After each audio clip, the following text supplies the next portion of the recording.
बच्चों, आज हम लोग 12th क्लास के फिजिक्स में बहुविकल्पी प्रश्नों के सीरीज का लेक्चर नंबर 11 पढ़ने जा रहे हैं। और आज हम लोग जो पढ़ेंगे वो क्वेश्चन इस प्रकार से हैं।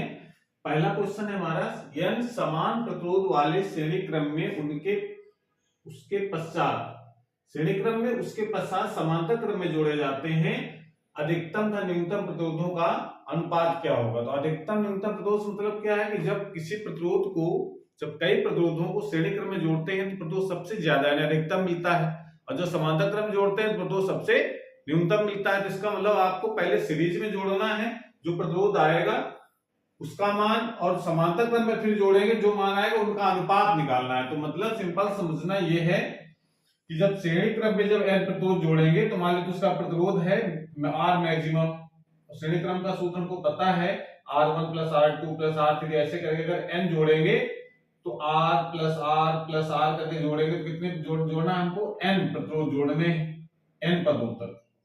तो n पदों तक जोड़ेंगे तो इसका मान कितना हो जाएगा,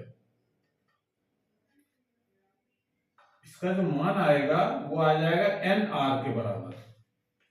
1 2 3 करके जब जोड़ेंगे, पहला 2 जोड़ेंगे तो 2r, 3 जोड़ 3r, ऐसे करके 4 4r 5r करके n प्रतिरोध जोड़ेंगे तो nr हो जाएगा।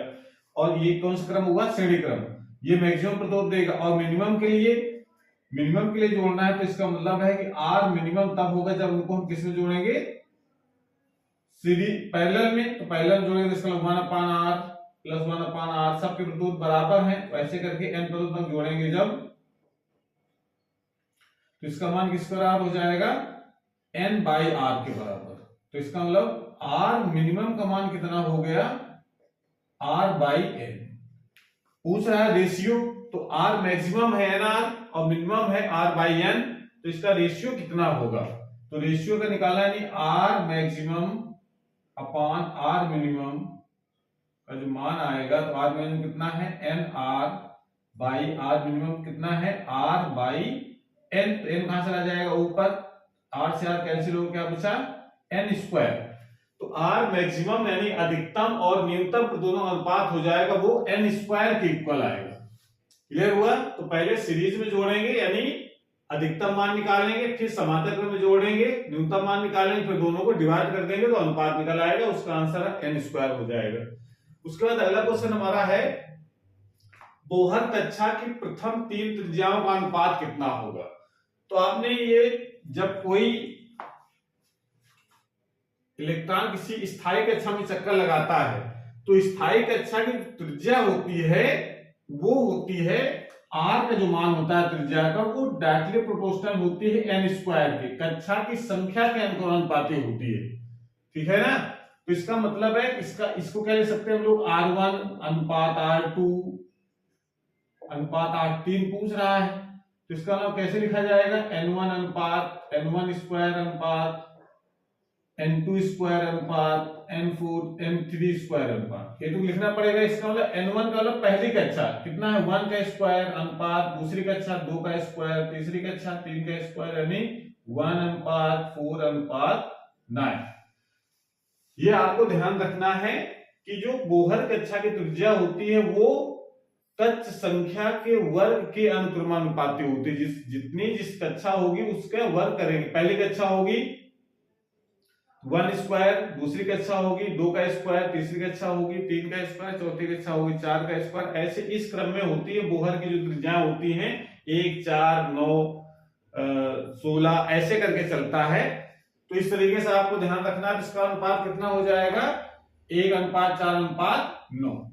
ये बात फार्मूला ध्यान रखना है त्रिज्याओं के लिए। ठीक है ना। बोहर कक्षा की त्रिज्या कितना फार्मूला होता है, जबकि वेग का फार्मूला आपको ध्यान रखना है। तो वेग का होता है वो कक्ष त्रिज्या के व्युत्क्रमानुपाती होता है, कक्ष संख्या के व्युत्क्रमानुपाती होता है। जो कक्षा होगी उसका व्युत्क्रमानुपाती, जबकि त्रिज्या होती है स्क्वायर के अनुक्रमानुपाती।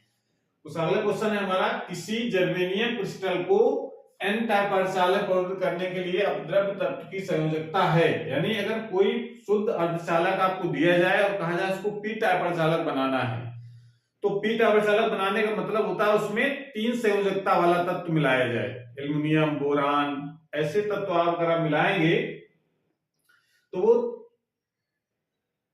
p टाइप सेमीकंडक्टर तैयार हो जाएगा।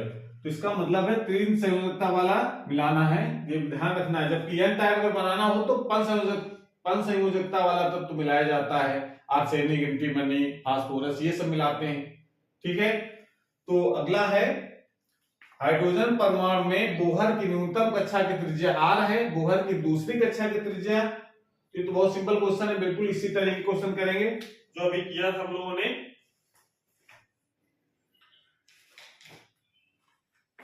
एकदम सेम कॉन्सेप्ट आपको लगाना है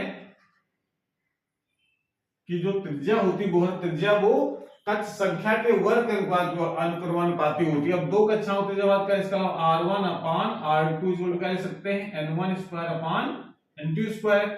अब इसके हिसाब से देखा जाए तो r1 का मान कह रहा है r है, पहली कक्षा कितनी दे रखी है, न्यूनतम कक्षा त्रिज्या मतलब पहली कक्षा r है, और बटे r2 पूछ रहा है कितनी होगी दूसरी वाली, तो इसका मतलब इस पहली कक्षा है, इसका मतलब 1, और दूसरी कक्षा है, इसका मतलब 2 का स्क्वायर, तो 2 का स्क्वायर करेंगे तो 4, तो r2 का मान कितना हो जाएगा, r2 बराबर हो जाएगा 4r, तो दूसरी कक्षा त्रिज्या कितनी आ जाएगी, 4r के बराबर। इसका ऑप्शन नंबर 4 सही हो जाएगा।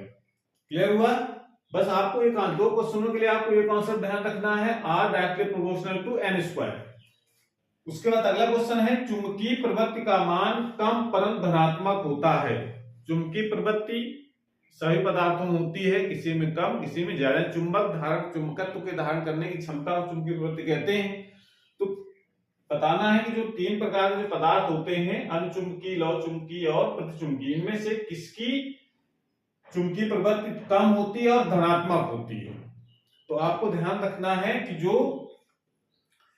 अनुचुंबकीय जो पदार्थ होते हैं उनकी जो चुंबकीय प्रवृत्ति है वो धनात्मक भी होगी और उसका मान कम होगा, जबकि लौ चुंबकीय जो पदार्थ होते हैं उसका मान भी धनात्मक होता है लेकिन मान बहुत ज्यादा होता है। तो अगर यह आएगा कि उसका मान ज्यादा परंतु धनात्मक तो लौ चुंबकीय पदार्थ, लेकिन अगर जिसका मान कम और ऋणात्मक तो प्रतिचुंबकीय पदार्थ। इतनी बात आपको ध्यान रखनी है। ठीक है, तो इस प्रकार से इन क्वेश्चनों को सॉल्व कर सकते हैं। अगली वीडियो हम लोग नए क्वेश्चनों के साथ आएंगे, तब तक पढ़ाई करते रहिए। All the very best.